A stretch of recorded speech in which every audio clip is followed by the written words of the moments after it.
Out here, we're January 29th. Canyon Creek is where we're at.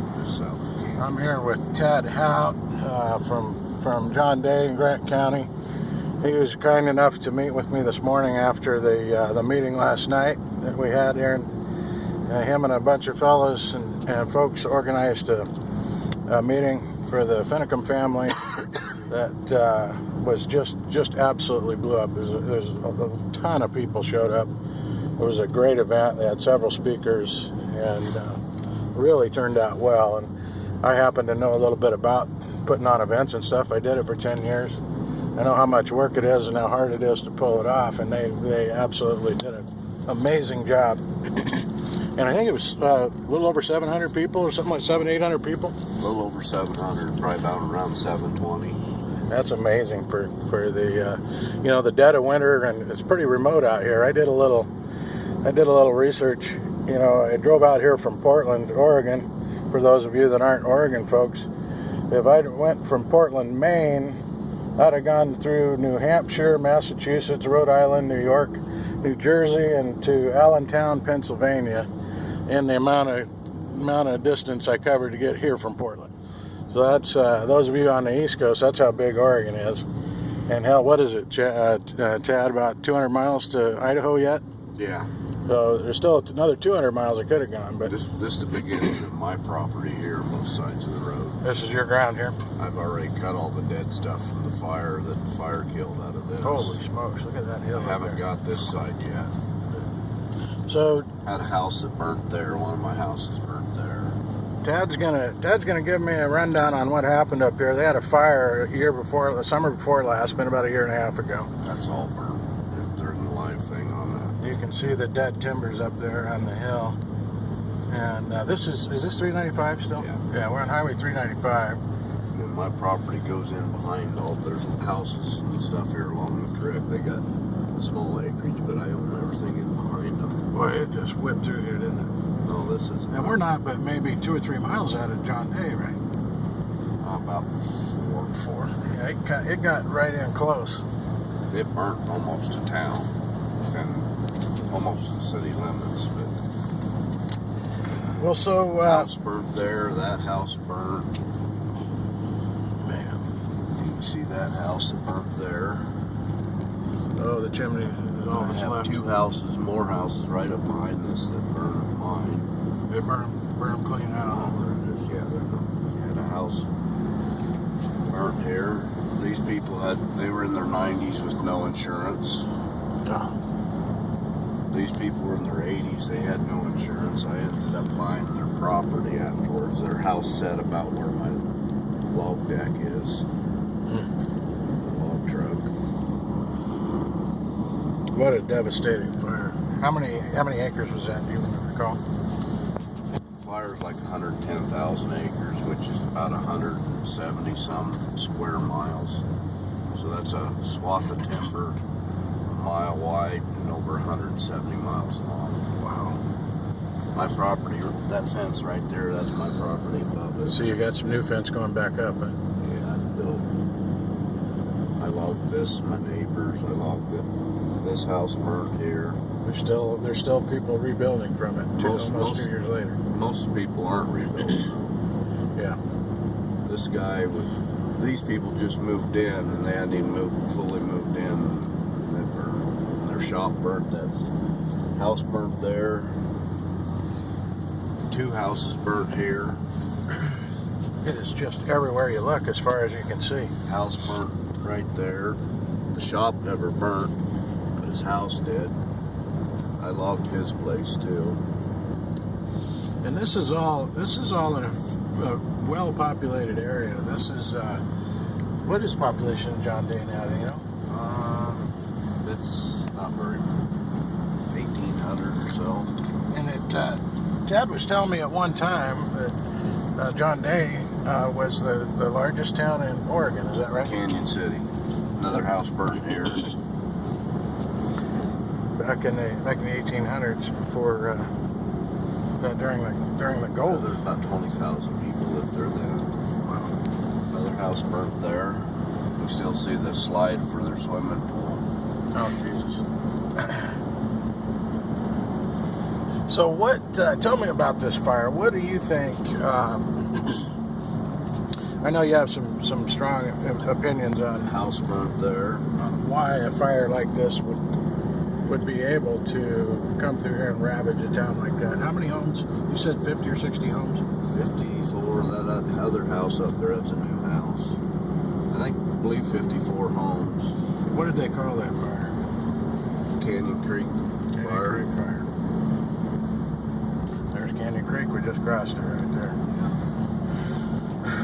That will be Canyon River this spring when all the snow melts. Yeah. That house burnt, they rebuilt that one. So there's... And why did so many people not rebuild? Not rebuild? Yeah. I don't think they could afford to. That house burned there. Most of these people have lived here, for 40 plus years. Wow. And they just were flat displaced. A lot of elderly people. And take, for instance, the neighbors that I bought their place, they either buy health insurance or it was either buy medicine or buy house insurance. And couldn't afford it. They bought medicine. Like so many people, it's just gotten to be, it's about all you can do to hang on to a place anyway. One of the fires, this was 2 fires. One of them was right there on that little knob burning, and they played with it for 3 days. That was a small fire. Yeah, just a single snag the first day. It took them 6 hours to get anybody to it, when you could have got there in 15 minutes. Yeah. And then they just piddled. Now you say they, who are you talking about? The U.S. Forest Service. So U.S. Forest Service. It's their policies. It's everything. They mismanaged all this land on the sides of this private. Grossly mismanaged it. And then their firefighting policies are just pathetic. Now, how do they divvy up between U.S. Forest Service and BLM? Who manages the ground? Is it distinct and? No, they have that. I mean, there is some BLM lands here, right across the canyon from me, but they're not really implicit in this particular fire, or weren't involved. There's not much of there. 2 more houses burnt here.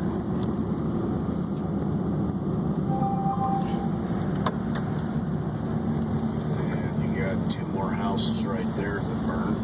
And I don't know how, there's a little subdivision back in behind there. I don't know how much that were. So all this private land was well managed. I mean, the timber was thinned out, the ground was cleaned up, and then just like right close here, you can see where the green quits there, where it turns all dead. That's went to public lands, and it was just a disaster. It's way too thick. What do you mean by public lands? Well, that's wilderness right there. Oh, okay. Right next. They illegally made this wilderness land by falsifying information. The U.S. Forest Service, they falsified information to the Congress because these lands never even qualified to be wilderness in the first place. So when they take and make some ground wilderness, that restricts a lot of access. That restricts all management. So the end result of that is going to be a catastrophic forest fire. Oh, so they don't even manage it against. You're going to kill it. Wow.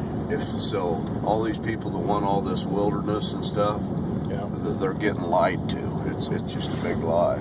And this is evidence of what happens. Yeah. So what happens is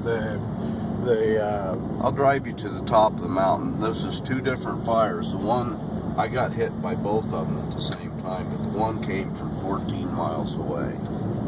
The one that got to your property? The one that really hammered me, it came from way up on top of this.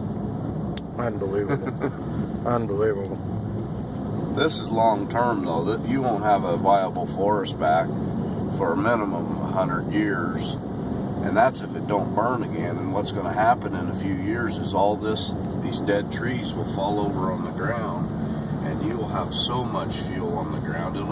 It'll be worse than when it burnt the first time. The worst hazard than it was, yeah. I mean, you're looking at something like that right there. You're looking at 500 tons of fuel per acre will be on the ground. And what would you tell me? What is the minimum, or what's the maximum acceptable tonnage for management? Do you think? Well, your lower ground, it's 2 tons or less, and you'll have so-called foresters and stuff argue that, and you might be able to go as high as 5 or 6 tons on some of this higher moisture sites. But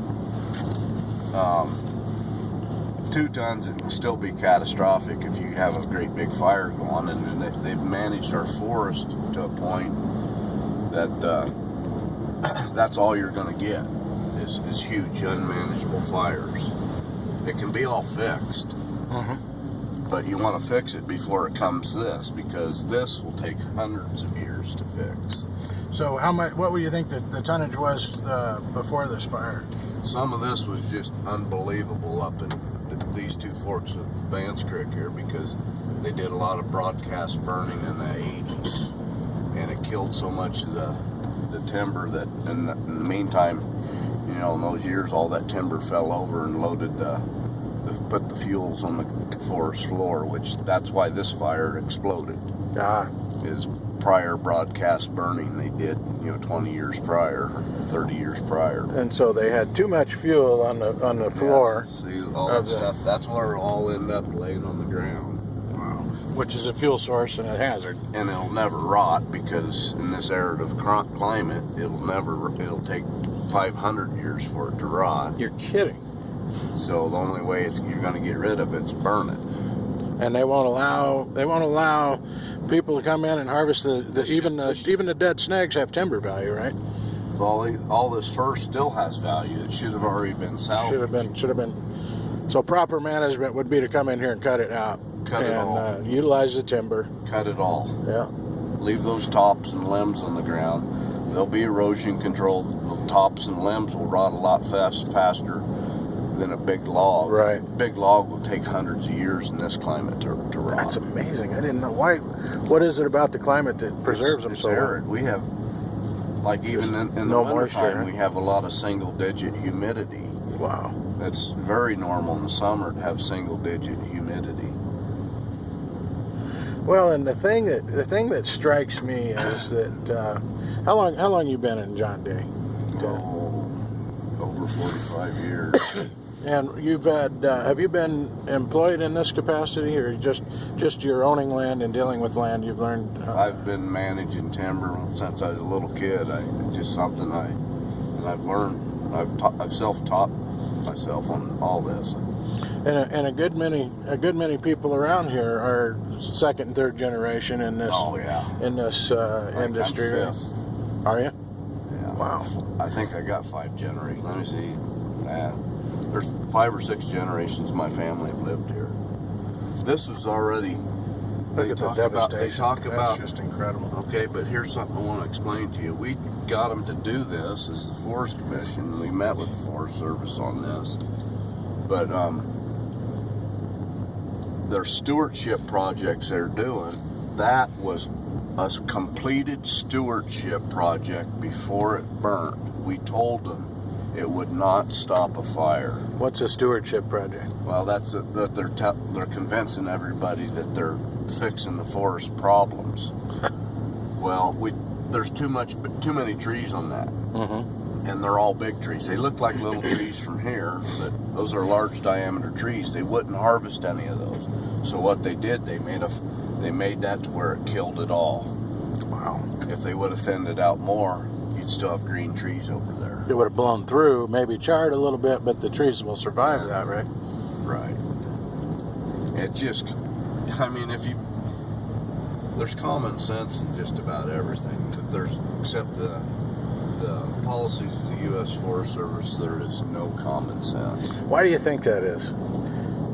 I don't know. I think part of it is just incompetence, but a lot of it are these theories and stuff they have sound good, but they're really just the exact opposite's the truth.